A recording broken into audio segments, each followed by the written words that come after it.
عید کا دن تھا، صحابہ نے قربانیاں کرنے میں پہل کر دی۔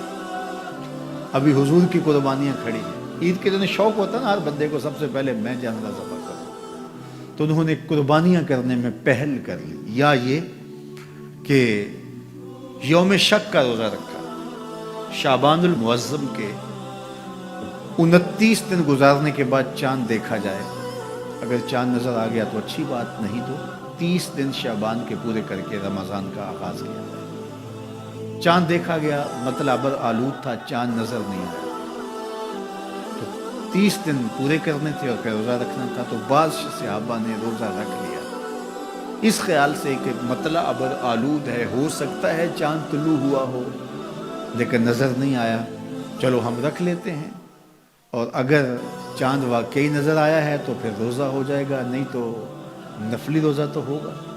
حضور نے نہیں رکھا، کچھ صحابہ نے رکھ لیا۔ اللہ نے قرآن نازل کیا، اے ایمان والو اللہ اور اس کے رسول سے آگے کیوں بڑھتے ہو؟ جب رسول اللہ نے روزہ نہیں رکھا تو تم کون ہو؟ حضور کی قربانیاں کھڑی ہیں، تم ذبح کر رہے ہو اور چاہتے ہو قربانیاں ہو جائیں گی۔ حکم آیا، قربانی تمہاری نہیں ہوئی، لیکن چونکہ اللہ کے نام سے تم نے ذبح کیا ہے، حلال ہو گئے۔ یہ جلد بازی کا گوشت ہے جو تم کھا تو سکتے ہو لیکن قربانیاں نہیں ہوئی، دوبارہ لو اور ذبح کرو، اس لیے کہ تم نے رسول سے پہل کی ہے۔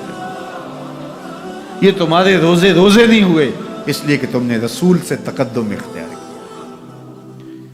ایمان والو میرے نبی سے آگے نہ بڑھو۔ اب انہوں نے روزہ رکھ لیا تھا، کس لیے رکھا تھا؟ اللہ کی رضا نصیب ہو، اس لیے رکھا تھا نا۔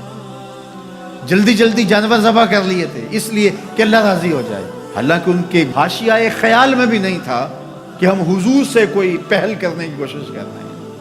یہ اتفاقاً ہو گیا، شوق تھا کہ اللہ کے حضور قربانیاں پیش کر دے اور اس میں جلدی ہو گئی۔ شوق تھا کہ چلو اللہ کی عبادت ہو جائے، شک کے دن کا بھی روزہ رکھ لیتے۔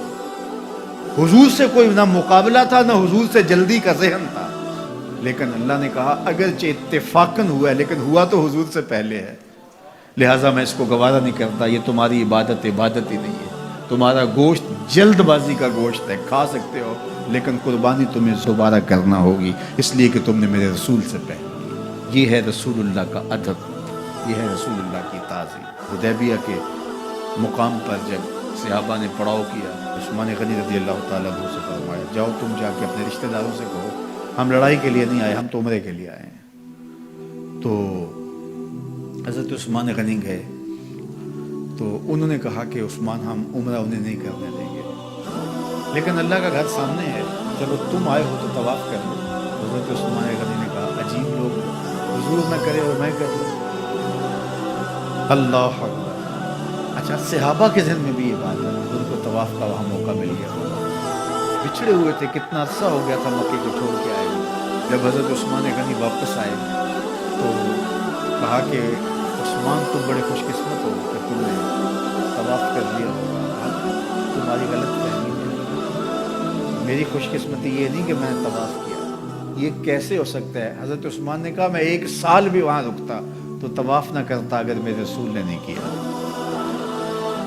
تو دین ہی وہ ہے جو حضور کے تتبع میں ہو، حضور کی اتباع میں ہو، حضور کے پیچھے حضور کے پیچھے لگ کے اللہ ملتا ہے، آگے چل کے نہیں ملتا۔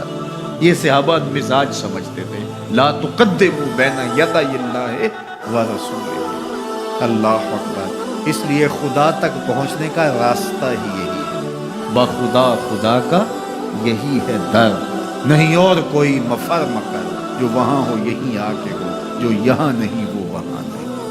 وہی لا مکان کے مکی ہوئے، سر عرش تخت نشیں ہوئے، یہ نبی ہیں جس کے ہیں وہ مکان، وہ خدا ہے جس کا مکان ہے۔